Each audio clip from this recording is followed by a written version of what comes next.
Hello বন্ধুরা, ভারত বনাম জিম্বাবুয়ের মধ্যকার 5 ম্যাচের টি-20 সিরিজে ভারত জিম্বাবুয়েকে 4-1 ব্যবধানে হারিয়েছে, যেখানে ভারতের তরুণ ক্রিকেটাররা খুবই ভালো পারফরমেন্স দেখিয়েছে। জিম্বাবুয়ের সিরিজের পর এবার শুরু হতে চলেছে শ্রীলঙ্কার সফর, যেখানে ভারতীয় দলকে শ্রীলঙ্কার বিরুদ্ধে 3 ম্যাচের টি-20 সিরিজ এবং একদিনের সিরিজ খেলতে দেখা যাবে।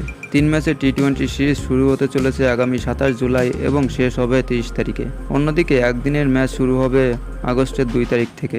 সেই সময় অবশ্য বিরাট কোহলি, রোহিত শর্মাদের মতো সিনিয়র ক্রিকেটাররা দলে ফেরেন কিনা সেটাই দেখার। টি-20 বিশ্বকাপ জয়ের পর দুই কিংবদন্তিই ক্রিকেটের ক্ষুদ্রতম সংস্করণ থেকে অবসর ঘোষণা করেছেন।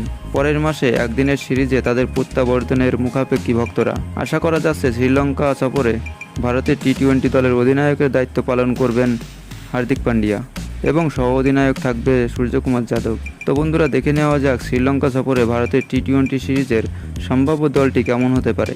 শুভমান গিল, যশস্বী জয়সওয়াল, সূর্যকুমার যাদব, সঞ্জু স্যামসন, হার্দিক পান্ডিয়া, অক্ষর প্যাটেল, রিঙ্কু সিং, রবি বিষ্ণই, ধ্রুব জুরেল, ওয়াশিংটন সুন্দর, অভিষেক শর্মা, শিবম দুবে এবং হর্ষিত রানা। বন্ধুরা, তোমাদের মধ্যে ভারতের টি-20 দল কেমন হতে পারে নিচে কমেন্ট করে অবশ্যই জানাও। ভিডিওটি সম্পূর্ণ দেখার জন্য ধন্যবাদ।